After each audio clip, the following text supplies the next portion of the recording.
Week 6 starts of the week. We want to make sure we get these players into our fantasy football lineups this week. And of course, we are breaking down the weekly updates on the slot versus wide analysis you can find on Razzball.com for free. Make sure to use all of our valuable tools at Razzball.com for free. And we got DT in the place. I'm your host, Guasco, filling in for the man, Bobby LaMarco. Let's get into it.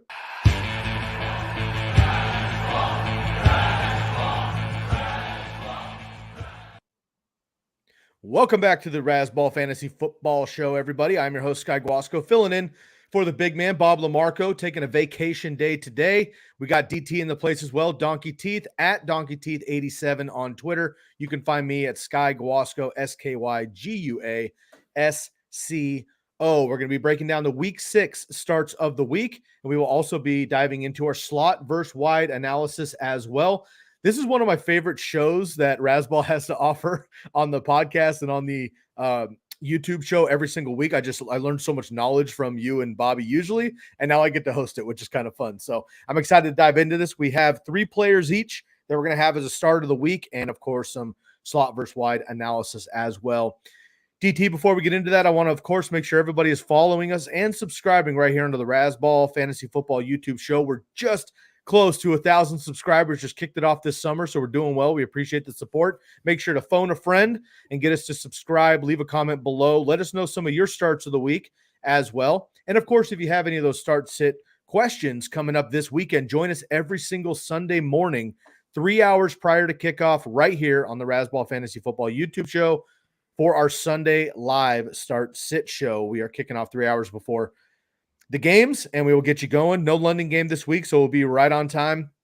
We're very excited to get all those questions buzzing again. Those have been super fun in the morning, so make sure you join us. Leave your league settings, any trade analysis as well that you need, drop those in, and we will get rolling. You can, of course, download the podcast as well on the go. Subscribe, leave a rate and review. We would much appreciate it. And follow Razzball at Razzball on Twitter.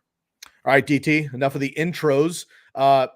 Not a thrilling game per se last evening, and I don't want to take too much time recapping a game that was a little bit unbearable, if you will, to watch. However, as the House Bears fan, reluctantly or not, I would love to kind of get your thoughts on less about fantasy maybe, and more just kind of overall, like, is there hope in general in either of these teams, Chicago or Washington, here with preseason, what should have been a lot of valuable offensive options here with these teams, and now it's been a couple of weeks and it's looking pretty dire here. First of all, great to have you back on the program and do a show again with you, my man, and just some kind of overlapping thoughts from last night's game between Washington and Chicago.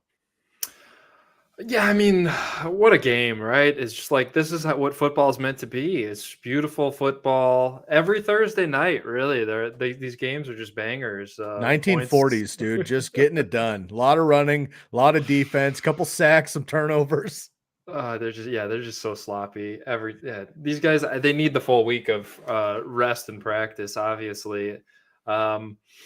Yeah, the Bears, I mean, I think you and we talked about this in the preseason plenty. I was not excited about the Bears this year, and I think I was right. So they're not good. Yeah, Khalil Herbert, I think that there's hope for him. I really do like Khalil Herbert long term. Justin Fields, jury's definitely still out. You know, he shows moments of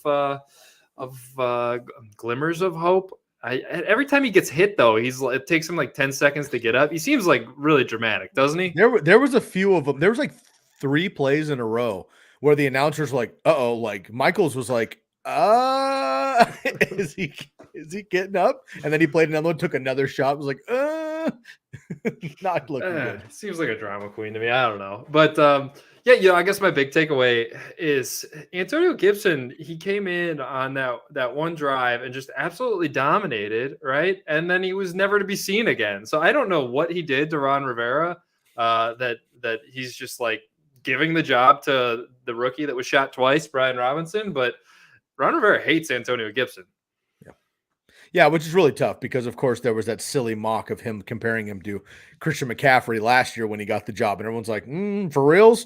And we haven't really seen it. So we'll see what happens. Carson Wentz not playing well. Of course, the Bears are having trouble too. I would love to see my man Darnell Mooney kick off, but he hasn't. Curtis Samuel dropped a big-time touchdown and a couple other drops. Terry McLaurin's not panned out, unfortunately, this year. Jahan Dotson's hurt again. So it's been a very tough season for those two franchises.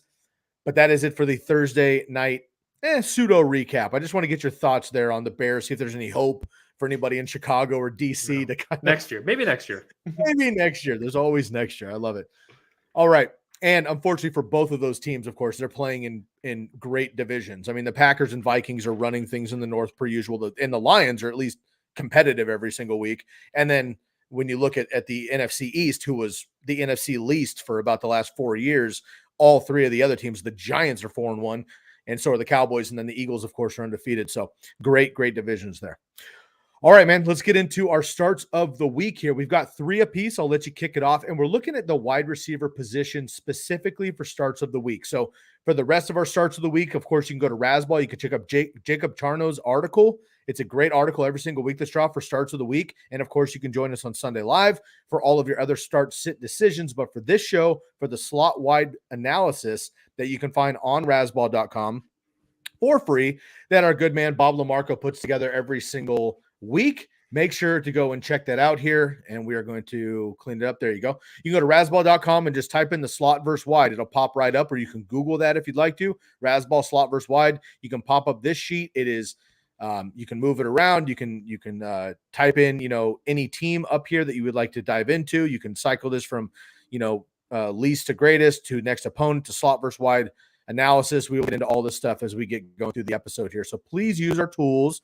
We work very hard on them for you to use, and most of them are free on the podcast and, on the website, and you can catch them on the YouTube channel as we show you these, and we'll break them down on the podcast side best that we can. DT, we'll kick it off with you, man. Who is your start of the week or starts of the week? We do have a couple pairings as we go throughout here with the unit, but who do you have as your start of the week for week 6, the wide receiver position? Yeah, we're going to throw a little curveball here because some people might be surprised. We got Baker Mayfield out for the Panthers, and PJ Walker is going to be the quarterback. So, people are probably hesitant to start your Robby Anderson, especially. DJ Moore is probably still, for most teams, a guy that you're not really, unless you're totally loaded, you're starting DJ Moore most of the time, I would think. But they've got a great matchup this week. So I think that DJ Moore is pretty much a must start. Robby Anderson, if you're digging deep and you need a wide receiver 3 or a flex play, maybe the bye weeks are starting to hit you or something, I think he's viable because they're going against the LA Rams. If we look at our wide receiver data here, the Rams are giving up the 3rd most points, the wide points per game allowed. If we filter by that, they're giving up the 3rd most points per game to the wide outs. And DJ Moore has been lining up out wide quite a bit, as is Robby Anderson. So I think this is going to end up being a really good matchup for them.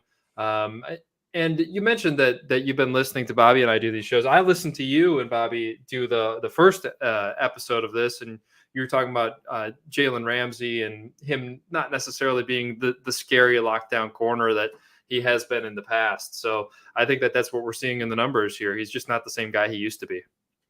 Yeah, I totally agree. And it can only go up for Carolina, right? I mean, Matt Rule's out. Obviously, they have fired everybody. They're trying to get something going on here. We'll see what happens. And hopefully DJ Moore, we know the talent's there, and Robby Anderson could be too. And look, obviously the Rams have not been these scary Rams either on offense either. So this might be a closer game than we're expecting, but we expect the Rams to take the lead and control this game.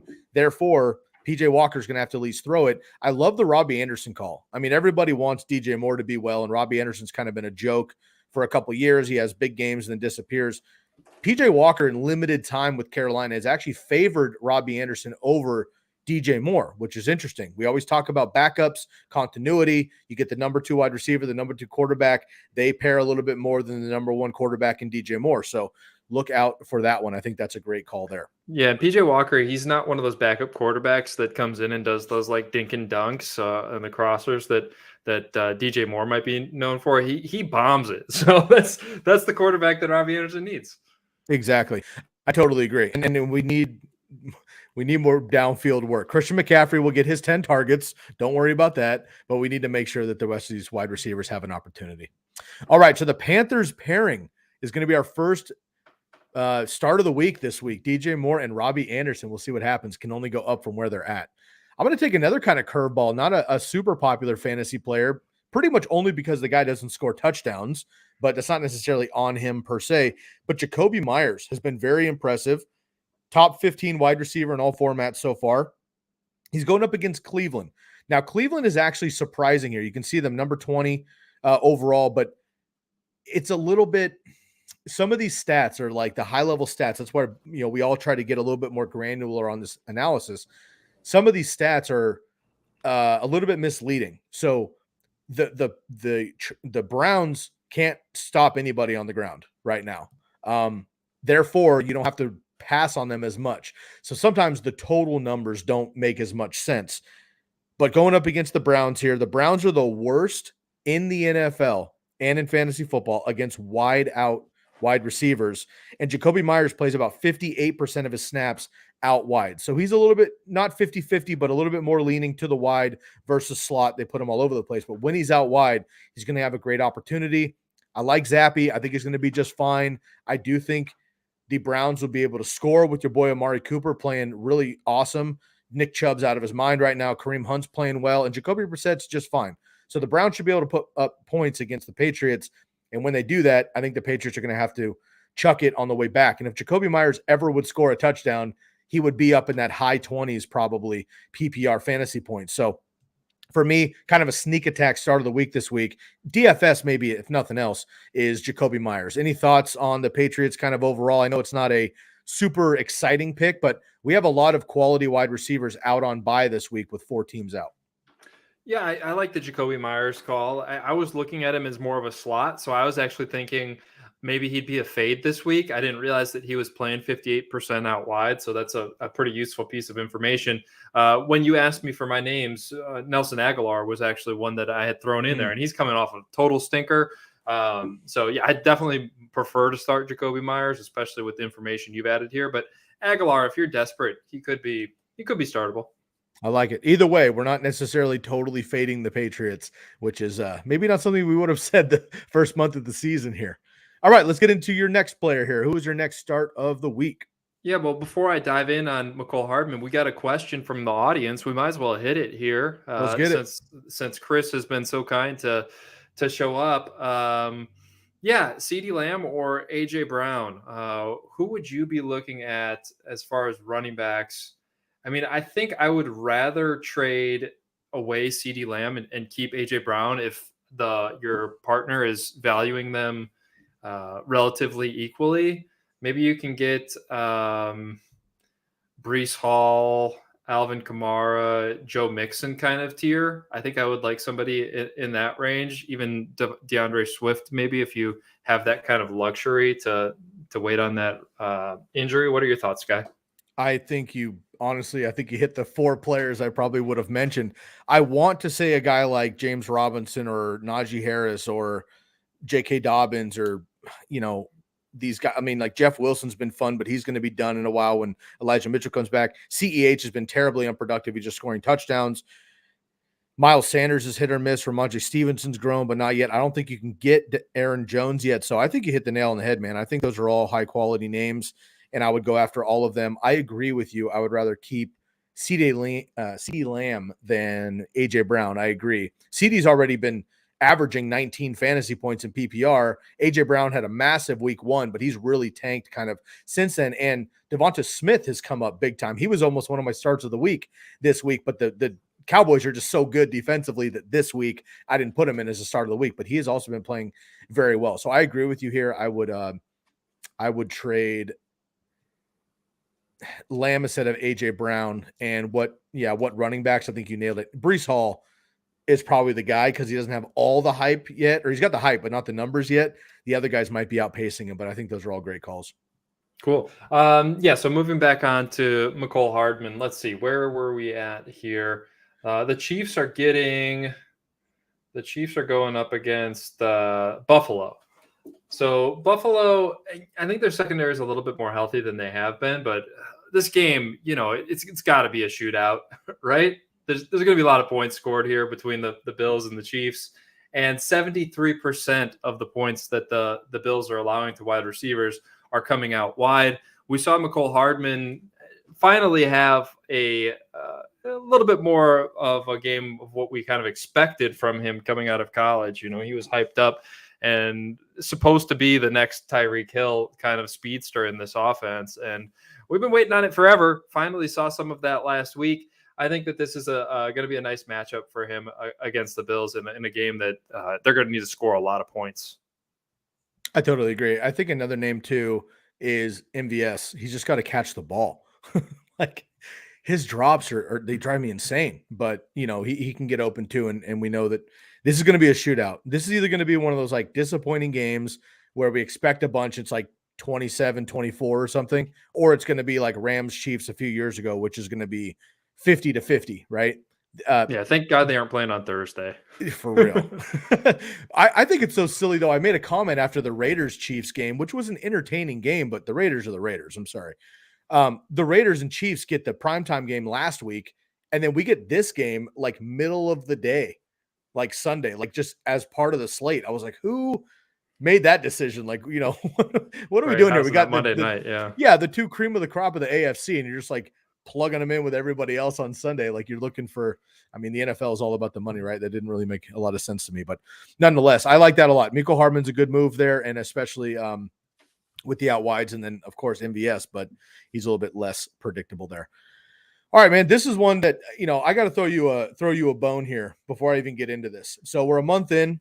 We've all been waiting for Geno Smith to come back down to earth. We've been waiting for DK Metcalf and Tyler Lockett to not be good because everybody in the fantasy industry, except for DT, decided that DK Metcalf, Tyler Lockett, Geno Smith were not going to be favorable for fantasy football, including myself. And I want to apologize, my man, to you and DK and Tyler and Geno. I'm sure their feelings are hurt. They're hurt when they listen to this podcast. They're upset at me, and I don't like that. That's not my vibe. I also want to just compliment you for somehow reading between the lines and maybe not predicting this from Geno Smith, but having their back before it was cool to do. I just want everyone to realize like you had been calling this 6-8 weeks ago before it was cool, and here we are. So DK Metcalf and Tyler Lockett, now after a month, I am convinced and I'm all in. Geno Smith as well. Maybe not like a single quarterback. Like I'm not getting crazy starting him over certain guys I'm on the fence about per se, but super flex, he's got to be your second quarterback minimum every single week there, and certainly a streamer. DK and Tyler Lockett are now every week starters, which I'm sure DK probably is for everybody, but Lockett is kind of like the little brother, and he's not. He's just so productive all the time. Seattle is 7th in the NFL in points scored as an offense, which I don't think anybody saw coming. Arizona is about league average versus wide, and DK plays 89% out wide, and Tyler Lockett 68%, so Lockett a little bit more in the slot. Nonetheless, both of these guys I think can torch. Now, 2 years ago, we had the famous, 200 yards and 3 touchdowns game from Tyler Lockett. Then last year we had the DK Metcalf game where he chased down Budda Baker on the pick, but we also had a massive game from them too, right? So both of these guys have torched Arizona separately in separate games. They're both playing well now. They're both top 10 in the last 2 weeks in metrics. Geno Smith is QB2 over the last 2 weeks. DK seems obvious. Tyler Lockett, I don't think as much, but I just want to put my confidence behind what should be another shootout game with Arizona and Seattle. I like both of these guys for sure. And I know, DK especially, I believe you had wide receiver 7 or something preseason. Am I remember that correctly? Yeah, it was absurd. I had DK. So yeah, I do look pretty smart, but you're not mentioning all the things that I got wrong. So appreciate it, Sky. Fair enough. I'll give you the kudos on the one you got right, though. I dig it. Let's move on here to your next one here. Yeah, so Tampa is going up against Pittsburgh, who has they're now allowing the most points per game to all wide receivers, 47.5 fantasy points per game allowed by the Steelers defense. And 63% of those are coming out wide. They're giving up 30.6 points per game out wide. So yeah, Mike Evans, everybody knows you're starting Mike Evans, right? Chris Godwin, maybe you're questioning it at this point. I think you got to start Godwin, even if he is playing some of the snaps out of the slot. Russell Gage is playing out of the slot as well. They're still giving up 17 points per game out of the slot. So everyone's scoring points everywhere against the Steelers. Don't worry about where they're coming from. All these guys are going to score points. One of the things that I would like to see from this tool, Sky, and I've talked to Bobby about this, he would love it too. If we could have like last week as a column, last 3 weeks as a column, just recent numbers to see where the trends are going. Because I know that Baltimore was at the top of this list as far as points per game given up for a while, and the Steelers have overtaken them. So they've been even softer recently. I'm not sure exactly what the last couple of weeks have looked like, but the Steelers are giving up a lot of points. We know that, right? Absolutely. And I think not to tangent too far, but the Baltimore case, I think, was that massive game from Tua and Waddle and Tyreek Hill, right? They both had over 170 yards, and they had that 6 touchdown game with Tua. So that one game smashed Baltimore, and they haven't been as good as they used to be. You know, OGs like you and I remember when the Baltimore defense was the most feared in the NFL for almost 20 years with Pittsburgh. And now both of them are kind of bottom of the barrel, unfortunately. So that's a unique trend going that direction there. But yeah, I totally agree, man. I think, you know, Brady finally started looking at like kind of last year's Buccaneers, 52 pass attempts, easily a season high by about 20 pass attempts last week. And we could see that again this week. I'm with you on Chris Godwin and Russell Gage as starts, and Mike Evans, of course. I just think the Bucs might get up. I mean, 1 or 2 turnovers from Kenny Pickett, a quick touchdown or two. It's 17-21 nothing in the first quarter, early second, and this might just be a ground and pound kind of a game quickly. That's my only concern here. That being said, I do like these starts because Chris Godwin saw 10 targets in his first game and 6 later, so he should be just fine there. I think that's a great call. Okay, we'll move on to our last start of the week here. And then we'll get into maybe a couple alternates or so that we're just kind of maybe throw some names at the wall here. I'm going to go with Chris Olave. Now, Chris Olave was kind of among that wide receiver core. A lot of the rookies are starting to come up. Traylon Burks is hurt, of course, but Garrett Wilson had a couple great first games. Drake London is coming up slowly. Jahan Dotson's played well, but he's been a little bit hurt. Chris Olave has been absolutely fantastic the last couple of weeks. Playing up against Cincinnati. Let me find Cincinnati for y'all to put them up on the board here. Oh, all the way down at the bottom here. So they're giving up basically the third most, or the third least, fantasy points per game. However, what this metric doesn't say, because it's slot versus wide with pass catchers, it doesn't say how much they're giving up in the run game. Now, Alvin Kamara might have another great game. Our nemesis, Taysom Hill, might have another great game. But when they throw the ball for the Saints, Michael Thomas is obviously beat up. Jarvis Landry's beat up. Alvin Kamara is going to get his. We saw last week finally, but Chris Olave is going to be that number one guy, I think, moving forward. 52% out wide for the Bengals, and Chris Olave plays outside 80% of the time. And he has, let's see here, he was wide receiver 6, 17, and 18 the last 3 weeks in PPR, and he's got 2 touchdowns in his last 2 games. So they're using him in the red zone. I think this offense plays well. If Jameis can come back and actually play this week, then Taysom Hill potentially is saddled elsewhere, not running as much. They're throwing the ball more often, obviously, with Jameis instead of Taysom. So for me, it's going to be Chris Olave. I like him in DFS. I like him as a streamer. And again, we have a lot of these with the Titans, Texans, Lions, and Raiders on bye.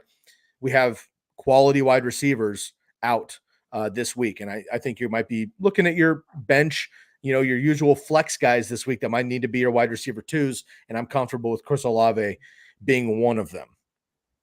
Yeah, I like the Olave call. I think he's a low-end wide receiver too, rest of the season. And there's definitely some upside from there. So definitely loved him in the preseason in this draft class. And it really has turned into a very favorable fantasy scenario for him in New Orleans.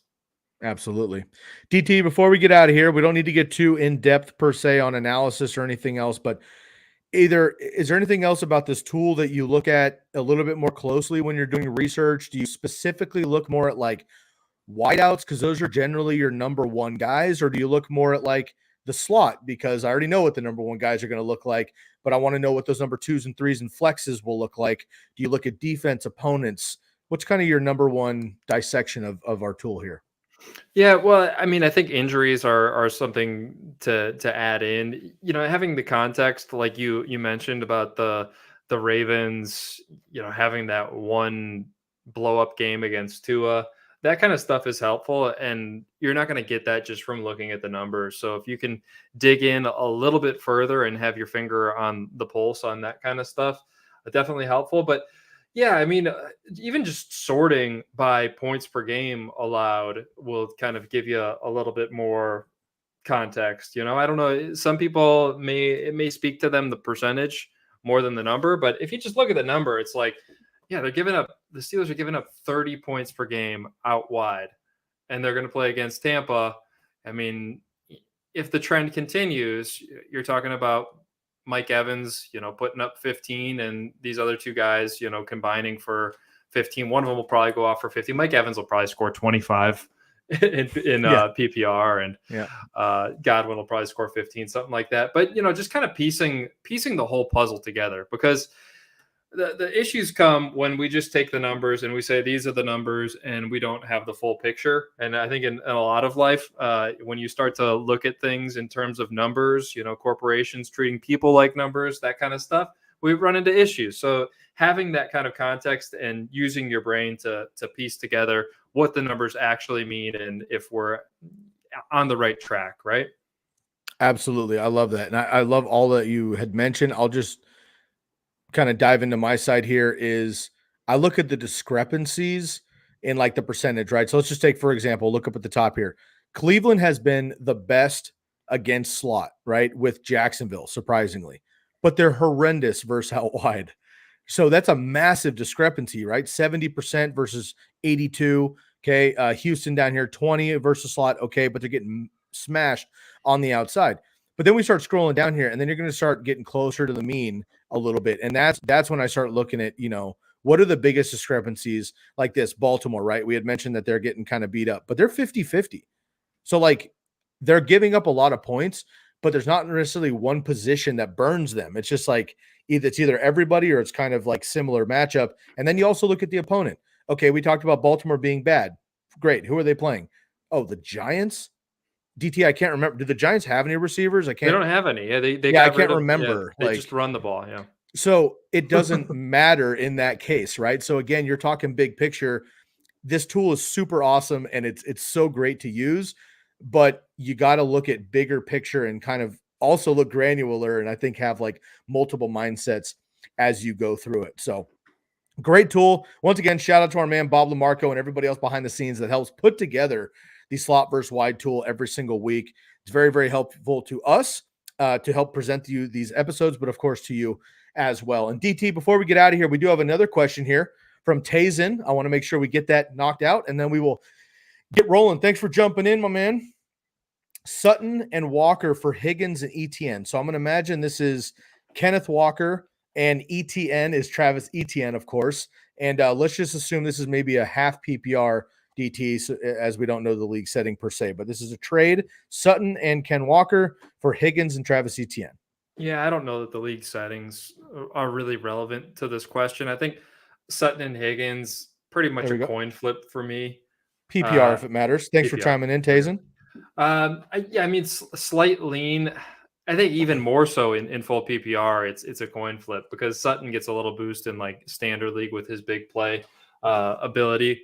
But I think slight lean to Sutton maybe for wide receiver. Pretty much calling those two a coin flip. So I prefer Kenneth Walker to ETN, even though I really do like ETN, and I think that he is kind of taking a little bit more of that away from James Robinson moving forward. I mean, Walker doesn't have a ton of competition, and he's looked pretty darn good now. And once the rookies start to settle in and get comfortable, and now he's got the opportunity, I would prefer to have him over ETN moving forward. Yeah, I agree. This is definitely a coin. I think this is a super great trade. It's a fair trade. I think both teams would be satisfied with either side of this. T. Higgins has been battling some injuries. I'm a little bit concerned about that. Travis Etienne is my guy for Jacksonville, but they win games when James Robinson gets all the work. So I don't know how they're going to work that. And Cortland Sutton is totally based on whatever version of Russ we're going to get. Ken Walker, I think, is the difference maker. DT, you had mentioned it. Now he's getting all the work there. Their other auxiliary running backs are a little bit beat up there. So I think I would go with Sutton and Walker. And Tazen, make sure to jump in on Sunday mornings as well. We can answer the rest of your trade questions. Brian has just popped in here. Walker or Singletary? Again, most likely, we're going to get lots of Walker questions on Sunday. I can already feel it coming. Yeah. But Walker, Singletary. This one's not that close for me. Walker over Singletary every day. Yeah, I totally agree there. Brian, also, if you don't already, please join in every single Sunday morning. You got it, Tazen. Thank you so much for chiming in as well. All right, folks, that's going to wrap it up here for the Week 6 starts and sits and starts of the week. Of course, every single Sunday morning, again, you can join us for 3 hours prior to kickoff right here on the Sunday Live show, right here on the Razzball Fantasy Football YouTube show. Make sure to subscribe, hit the bell so you don't miss any of our episodes, and you can download and review the podcast as well. We would much, much appreciate that. Thank you so much, everybody, for hanging out with us. And we'll catch you next week. Cade, I see you in here. We'll slip you in right at the end there. Someone offered me Hill and Zeke for Damian. I have to, right? So Damian Pierce. Yeah. There's Is that also Tyreek Harris, though. I think Damian with the O is Pierce. Yeah, you're right. You're right. I assume Hill is Tyreek, right? I mean, unless it's Taysom. Yeah, if it's Tyreek, I think you got to take Tyreek there. Yeah, so it's basically a top 5 receiver weekly for 2 running backs. Yeah, I agree with you. Damian Pierce, he's got it down here. Thanks, Cade. Appreciate y'all. All right, everybody. We'll catch you next time. Thank you again for joining the Razzball Fantasy Football YouTube show. For my man, Donkey Teeth, I am your host, Sky Guasco. Make sure to catch us on Twitter, and we will catch you next time.